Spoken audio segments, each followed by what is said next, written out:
So the first one in this series that I'm starting to actually try to do on YouTube and show you guys while I'm stuck here in COVID-19 hell is we're going to go through Shame, Shame, Shame by RATT, which is a Warren DeMartini tune. Really big song. That album altogether is really great, really good production quality. And Warren he changes his playing a little bit. I mean, he's always had his same flair for the whole, his whole shtick with RATT, but this one he starts to get into a little bit more double stop playing, a little bit more foot on the brakes, if that makes any sense. He's not wailing as hard as some of his earlier shred stuff, although, you know, obviously there's going to be fast picking and runs and stuff like that.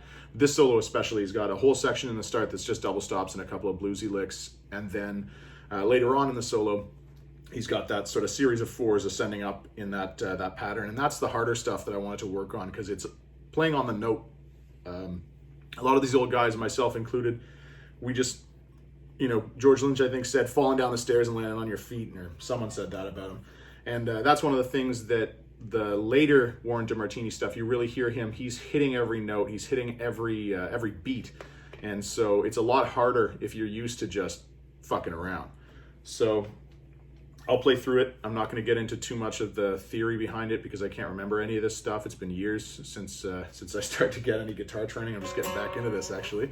So we'll go through section by section, and you know, I'll run through it slow, run through it fast, and here we go. So it opens up that little pedal note hammer-on pull-off just before it drops into the actual solo, and then on the downbeat you get, which is just an F sharp on the D string and a C on the G string. Hold them together. You don't have to pick them too hard. He kind of just sort of floats into it, and then a little bit of vibrato, nothing crazy yet. He just sort of, you know, the solo does build up more on this one than just sort of going balls to the wall right off the start. So, and then you've got all these really classic hallmarks of 80s guitar playing with like a, you know, good amp sound, and you get these really nice pinch harmonics. One of the big things is try to learn how to play on less and less gain if you can. And you can hear that throughout all these guys' careers. Stuff might have started off kind of high gain sounding, but then you hear them kind of temper out over time, especially with a guy like George Lynch. And nowadays he's sort of off in another galaxy. But one of the big things is these guys know where to hit the pinch harmonics on the string. And to get that, you know, really kind of squealy, snotty sound that these guys do. So this one, sliding into the root, the D, from a whole step down. You just got to be conscious of all that phrasing. So sliding into it, you know, picking the C there, and then sliding back down to that G note on the D string.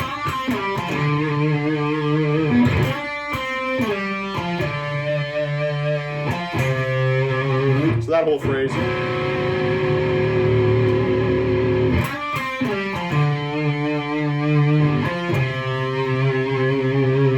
Simple pentatonic stuff in D minor, and obviously he's throwing in some Dorian notes and some passing notes later on.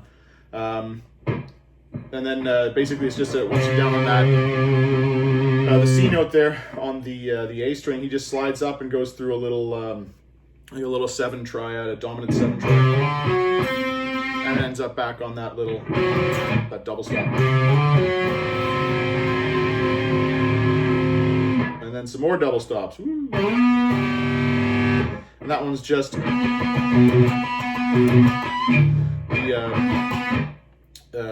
B string on the D, or sorry, the B note on the D string here. It's the 9th fret, and then he's up here on the that's what is that, a G on the B string. So those two together, you're skipping a string. You can play it with your with economy picking and chicken picking. You might have done that. I can't really tell. And he slides from below to both of them. So. And then some percussive stuff just to accent, and then he's just doing more little double stops. This one's a sliding. He's got the C note here on the G string, and then an E on the B string, and that slides up a whole tone.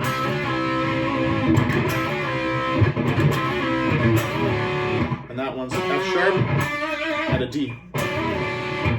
and then back to that first dyad that you had in the beginning. So that so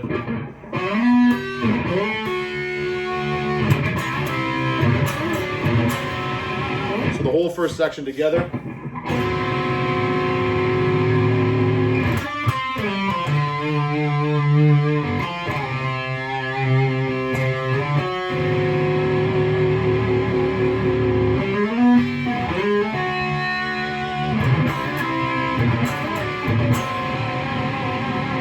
That one up to speed.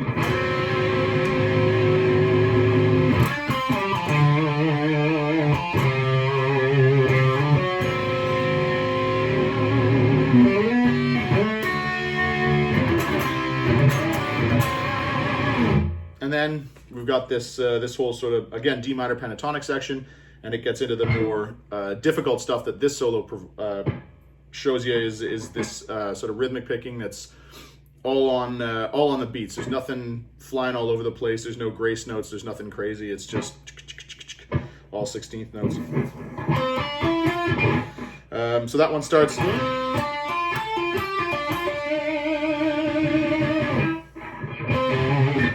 So you're going C to D on the D string.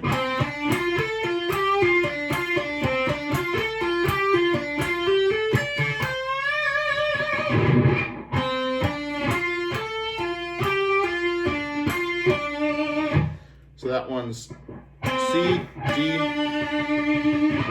F, G, and then the A note on the G string. And you got to get your pinky in there. I go first finger, third finger on those two notes on the D string, and then I got my first finger up here on the G, on the F note here, and then I get my my pinky over here to catch the A, and it's just whole tones up there.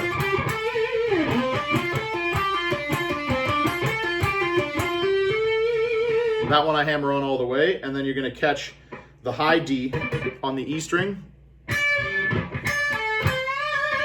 Classic pentatonic stuff.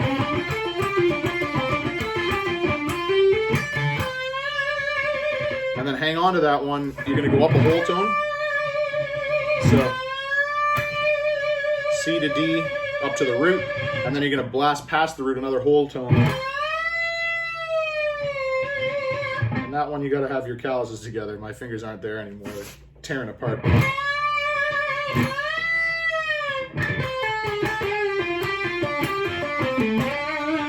So that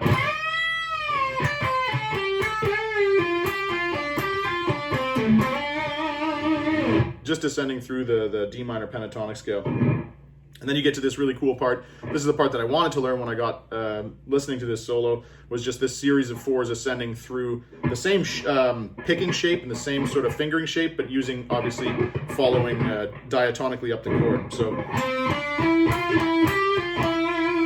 1, 2, 3, 4, 1, 2, 3, 4. So ascend 4 from the C note there on the D string. Then you're going to drop back to the E on the D string, and then pull off. You're gonna pick on the G up here on the 12th fret, pull off down to the F, and then land on the E. So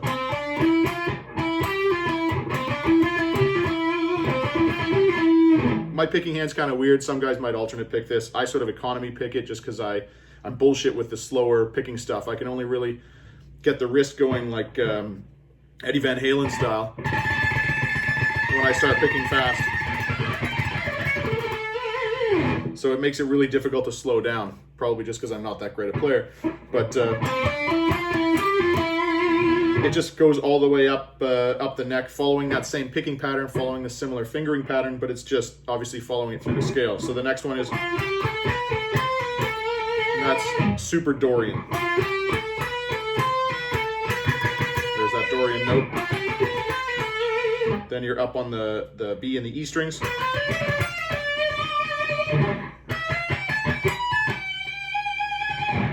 So D string 10, 12, 14, then G string 10, 12, Then the next phrase is on the starting on the G string. You got 10, 12, 14.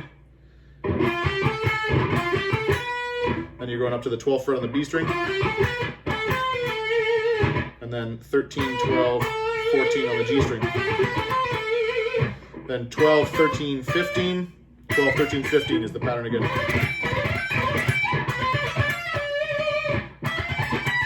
And the last one, again, B and E strings, you've got 17, 18, 20. 17, 18, 20, and then 17, 19, 20. And then you're going to grab the 19 and bend up a half step up to the 20. So that whole phrase slowed down.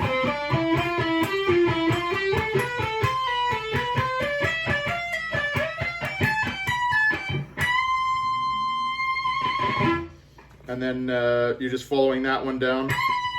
It gives it a little bit of a sort of a, I think it's a bend and release on that one. Again, a lot of this stuff doesn't sound right until you play it fast because he's not hitting the downbeat sometimes on some of the more phrase notes and the bends and stuff. So you're just following down a little D minor triad.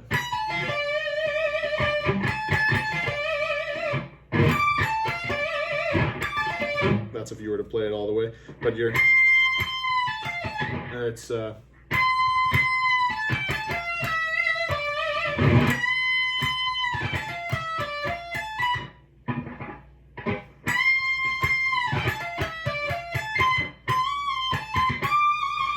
the whole phrase.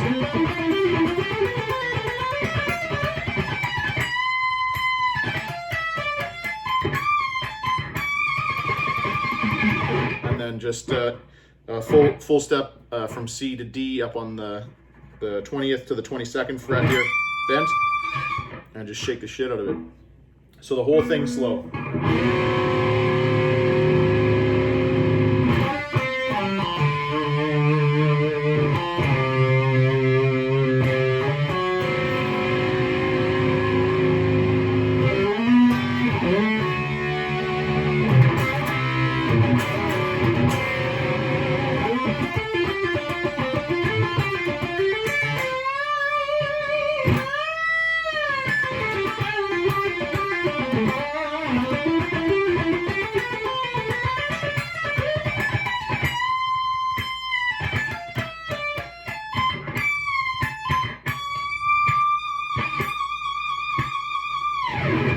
That's the solo. Thanks, guys. Subscribe, send a message or shoot me up in the comments and let me know if there's any other solos out there you guys want to get into. It'll help me learn, it'll help you learn, and hopefully we can keep doing this.